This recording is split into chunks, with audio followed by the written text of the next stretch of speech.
जय श्री कृष्णा दोस्तों, बीएसना फैमिली में आपका स्वागत है। दोस्तों, इस बार महाशिवरात्रि पर बहुत ही सर्वार्थ सिद्ध योग बनने जा रहा है। पंचग्रही योग बना हुआ है, कई सारे अन्य योग भी बन रहे हैं। राज योग बना है, धन योग बना हुआ है और साथ ही शिव योग बना हुआ है।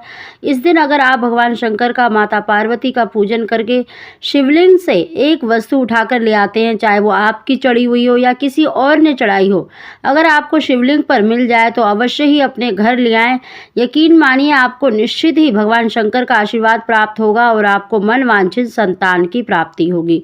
दोस्तों, चाहे आप गर्भवती हैं, चाहे आप संतान के लिए प्रयास कर रहे हैं, अगर महाशिवरात्रि के दिन अगर आप पूजा करके इस वस्तु को अपने घर ले आते हैं और इसको खा लेते हैं तो यकीन मानिए आपको निश्चित ही मन वांछित संतान की यानी पुत्र की प्राप्ति अवश्य ही होगी। दोस्तों, उसकी जानकारी देने से पहले अगर अभी तक आपने मेरा चैनल सब्सक्राइब नहीं कर रखा है तो सब्सक्राइब जरूर कर लें, बगल में बेल आइकन को दबा दें जिससे मेरे आने वाली सभी लेटेस्ट वीडियो का नोटिफिकेशन सबसे पहले आप तक पहुंच सके। दोस्तों, इस बार महाशिवरात्रि पर ग्रहों का गोचर बहुत ही श्रेष्ठ रहने वाला है सभी राशियों के लिए और आप इस दिन भगवान शंकर का पूजन अवश्य करें। दोस्तों, महाशिवरात्रि पर देखिए 4 पहर की पूजा का महत्व बताया गया है। आप किसी भी समय पर जब पूजा कर रहे हैं उस समय पर अगर आपको शिवलिंग पर ये वस्तु मिल जाती है तो अवश्य लेकर आएं। महाशिवरात्रि के दिन भगवान शंकर का माता पार्वती का विवाह हुआ था, उनके मिलन का दिन माना जाता है। अगर उनका सच्चे मन से पूजन किया जाए तो उनका आशीर्वाद आपको अवश्य ही प्राप्त होता है। साथ ही दोस्तों, इस दिन जब आप भगवान शंकर का पूजन कर रहे हैं, किसी भी शिव मंदिर में जा रहे हैं, वहाँ पर पूजा कर रहे हैं, अगर आपको शिवलिंग पर देखिए अक्षत यानी चावल चढ़े हुए मिल जाए तो अवश्य ही अपने घर ले आएँ, या आपने चढ़ाए हैं या किसी और के चढ़े हुए हों, आप ज़रूर अपने घर लेकर आएँ। और साथ ही आपको एक बेल पत्र अवश्य ही अपने घर लेकर आना है, चाहे आपका चढ़ा हो चाहे किसी और का। दोस्तों, हमने अन्य वीडियो में भी आपको बताया है कि इस दिन आप एक वस्तु अवश्य चढ़ाएं, चाहे आपने अक्षत चढ़ाए हों, चाहे आपने जटा वाला नारियल चढ़ाया हो या आपने शिवलिंग के बीज चढ़ाए हों। दोस्तों, अगर इनमें से कोई वस्तु आपने चढ़ाई है तो आप शिवलिंग पर चढ़ाकर अवश्य ही अपने घर ले आएँ और एक बेल पत्र तो आपको अवश्य ही लेकर आना है। और महाशिवरात्रि के दिन जब रात्रि के समय आप सोते हैं तो चाहे आप गर्भवती हैं, चाहे आप संतान के लिए प्रयास कर रहे हैं, जो स्त्री है वो अपनी नाभि पर जो चिकनी उस बेल पत्र का जो चिकनी साइड होता है अपनी नाभि पर रखकर अवश्य ही सोए।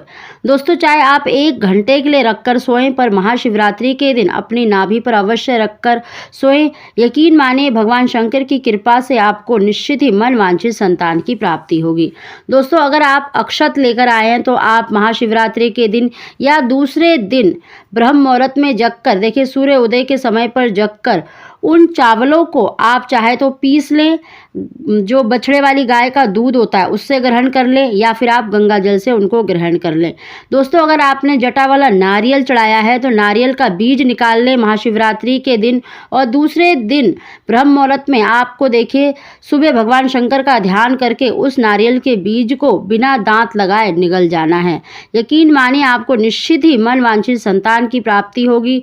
दोस्तों, अगर आप शिवलिंग के बीज लेकर आए हैं तो शिवलिंग के बीजों को भी आपको ब्रह्म मुहूर्त के समय पर ही ग्रहण करना है।